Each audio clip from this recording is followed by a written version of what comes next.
Welcome back. In this video, we're finally going to discuss a little bit about National Defence's portfolio. In previous videos, we've looked at different parts of the Canadian Forces, but now we're actually going to look at the scope of what ADMIE manages. So there are a couple of different types of assets, and the first is land. And so DND manages a lot of land. There's over 20,000 square kilometers of land.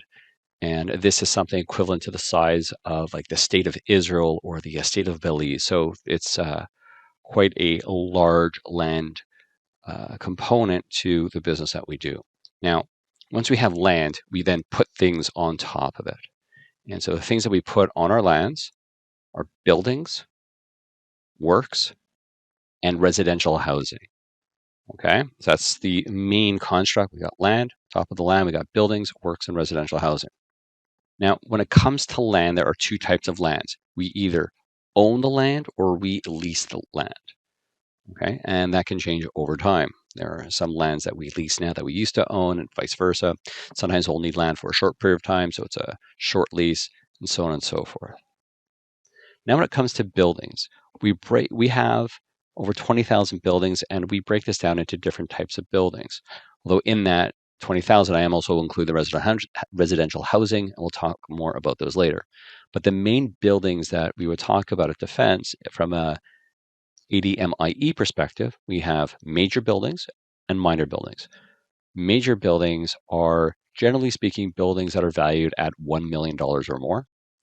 And minor buildings would be buildings that are less than $1 million, although that 1 million isn't necessarily a fixed number. If a building is $999,000, I'd probably still consider it to be a major building. Now, we have approximately 3,000 major buildings and 8,000 minor buildings. Now we're going to talk about works.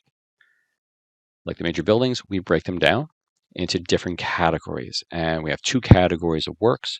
These are municipal works and operational works. Now, municipal works are the type of infrastructure you would associate with what you'd have from your public utilities in any municipality. And these include your water and your sewer systems, your road networks, your electricity, things of that nature. We also call these linear assets. The other types of works that we have are called operational works, and the bulk of those are in our jetties and runways. And so these operational works are designed specifically for military capabilities. And so in one way, a runway is very much like a road, but because it's so special and special purpose, we can't include these types of items as part of our municipal works, so we keep them in a separate category called operational works. Now we have residential housing. The important thing to remember about residential housing is these assets are managed by the Canadian Forces Housing Agency, and they manage a little over 11,000 assets. And so these 11,000 plus our minor buildings and our major buildings account for all of the building assets in our portfolio. So that's all I have for you for this video, and I look forward to seeing you in the next one.